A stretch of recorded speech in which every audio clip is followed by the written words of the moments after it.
Bonsoir mon ami, c'est Claudine qui te parle. Je suis heureuse de te retrouver au terme de cette journée pour nous placer ensemble en tête-à-tête avec Jésus qui est, comme le dit la Bible, le chef et le consommateur de la foi. Or, mon ami, la foi vient de ce qu'on entend et ce qu'on entend vient de la parole de Dieu. Pour développer ta foi en lui, tu as donc besoin de te placer régulièrement au contact de sa parole. Allons-y ensemble, main dans la main. Prions. Notre Père qui est dans les cieux, nous venons à toi au terme de cette journée. À toi soit la gloire, l'honneur et la puissance. Nous reconnaissons que tu domines sur toutes choses et que tu es très grand et très digne de louange. Toi qui es le chef et le consommateur de la foi, suscite la foi dans nos cœurs. Mène-la à la perfection pour ton grand jour, le jour de ton retour, afin que nous puissions te contempler et rester debout devant toi. Guide-nous dans l'étude de ta parole ce soir, je t'en ai prié au nom de Jésus. Amen. Le texte de ce soir se trouve dans Jean 8, les versets 10 à 11. Alors, s'étant relevé, et ne voyant plus que la femme, Jésus lui dit, « Femme, où sont ceux qui t'accusaient? Personne ne t'a-t-il condamné ?» Elle répondit, « Non, Seigneur. » Et Jésus lui dit, « Je ne te condamne pas non plus. Va et ne pêche plus. » Nous arrivons aujourd'hui à la fin de cette rencontre entre Jésus et cette femme accusée d'adultère. Maintenant que les accusateurs sont partis, Jésus peut enfin nouer le dialogue avec elle. Et il commence par se désolidariser d'avec les accusateurs. « Où sont ceux qui t'accusaient ?» demande-t-il. « Personne ne t'a-t-il condamné ?» La Bible nous révèle qui est le véritable accusateur de nos âmes. Toujours le même, Satan, l'adversaire. Il se plaît à nous présenter ses tentations, puis une fois tombé, il se présente orgueilleusement devant Dieu pour revendiquer son empire sur nous, sur nos âmes et sur nos vies. Dans la Bible, nous le voyons à plusieurs reprises agir ainsi à l'égard des enfants de Dieu. Prenons l'exemple de Moïse, qui au lieu de parler au rocher l'avait frappé.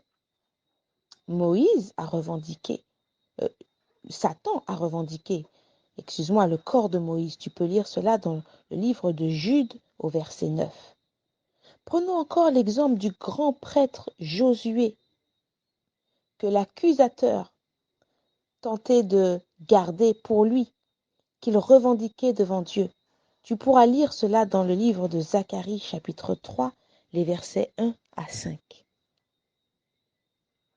Mais quand Jésus nous rencontre dans nos péchés, il commence par chasser l'accusateur, dont le seul dessein est de nous pousser au découragement à cause de nos péchés.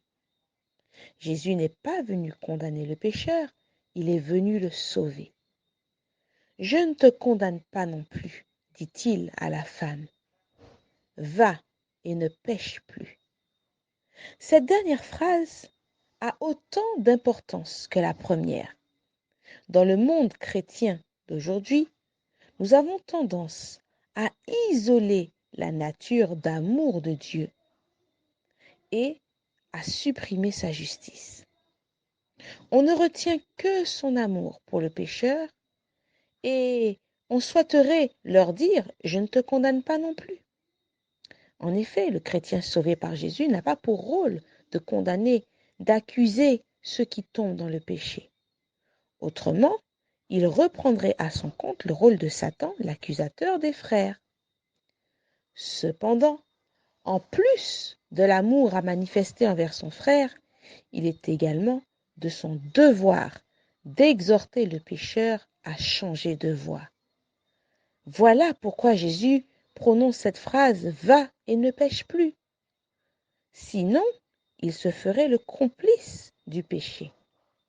Il deviendrait solidaire de la cause du péché. Voilà comment Jésus condamne le péché, mais réhabilite le pécheur.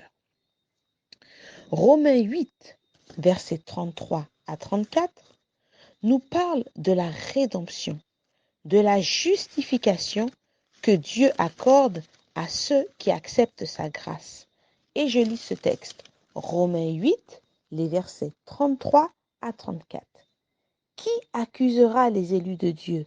C'est Dieu qui justifie. Qui les condamnera? Christ est mort, bien plus, il est ressuscité. Il est à la droite de Dieu et il intercède pour nous. Voilà l'œuvre divine, surprenante. Voilà la bonne nouvelle qui doit être répandue dans le monde entier. Connaissez Dieu, mes amis. Connaissez Dieu et soyez sauvés de vos péchés, de sorte de votre voie, de votre vaine manière de vivre. Ce soir, le chant que je vais t'interpréter s'intitule « Dieu fort et grand ». Il te rappelle que, tout comme dans cette histoire, Jésus te voit, il voit toute ta vie. Il connaît ton cœur et les moindres replis de ton âme. Mais que son plus cher désir, c'est de te sauver, c'est de te purifier, c'est de faire de toi une nouvelle créature. C'est de faire de toi un enfant de Dieu. Laisse-moi te lire la première strophe. Dieu fort et grand, tu vois toute ma vie. Tu m'as connu, tu m'as sondé des cieux. Où puis-je fuir ta science infinie? Éternel roi, tu me suis en tout lieu.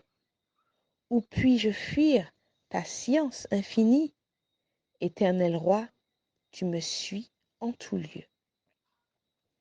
Dieu fort et grand, tu vois toute ma vie, tu m'as connu, tu m'as sondé des cieux.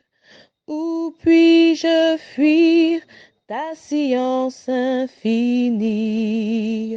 Éternel roi, tu me suis en tout lieu. Où puis-je fuir ta science infinie? Éternel roi, tu me suis en tout lieu. Soit que je marche ou bien que je m'arrête, voici, Seigneur, tu te tiens près de moi. Et pour parler, quand ma langue s'apprête, tout mon dessein est déjà devant toi.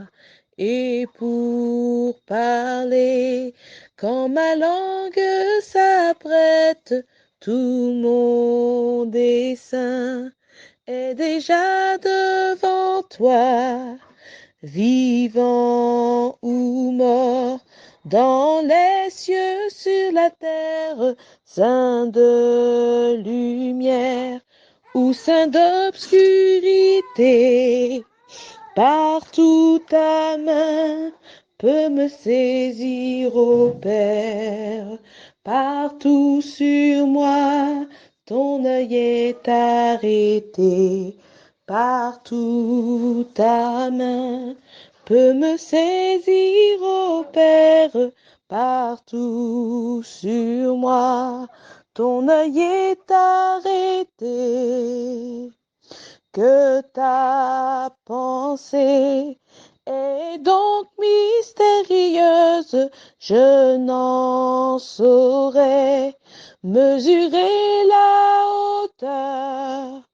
À mes regards, ton âme est merveilleuse et confondue, j'adore ta grandeur.